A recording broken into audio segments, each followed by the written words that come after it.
Episode 2. The Boss, His Secrets, and the Other Woman. When I took the maid job, I told myself it was just temporary 6 months max, clean, save money, and bounce. I had plans, big ones. But life inside that Lekki mansion had its own rhythm.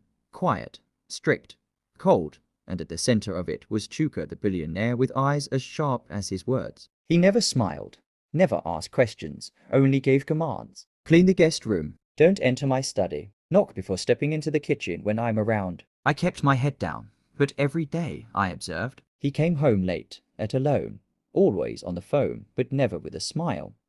He wasn't just arrogant, he was empty. Then one night, around PM, I was coming downstairs after washing the dishes when I noticed the study door slightly open. There he was, Chuka, not the version with the suit and attitude, but a broken man, sitting in the dark, shoulders hunched over a framed photo. He was crying. Silent tears, the kind that come from deep pain. I quickly turned back upstairs.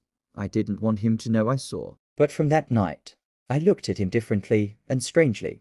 He started to look at me differently too. He'd ask, "Have you eaten?" Or, "You don't have to clean the study today." Small random kindnesses. And then there were the conversations. He found me one afternoon in the backyard, sitting under the mango tree during my break. "You remind me of someone," he said, his voice softer than I'd ever heard it. "Who?" I asked. "My sister.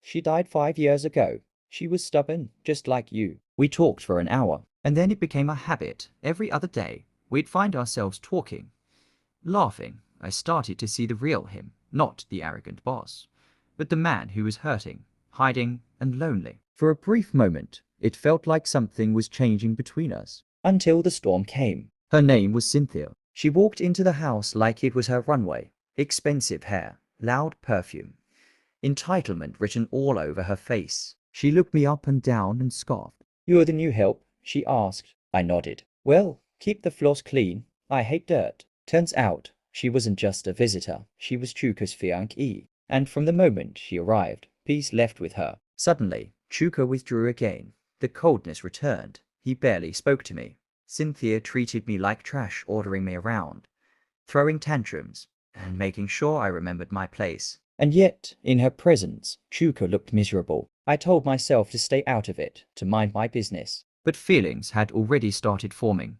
Feelings that had no business growing between a maid and her boss. And the worst part, she knew. She saw the way he looked at me, and she was ready for war.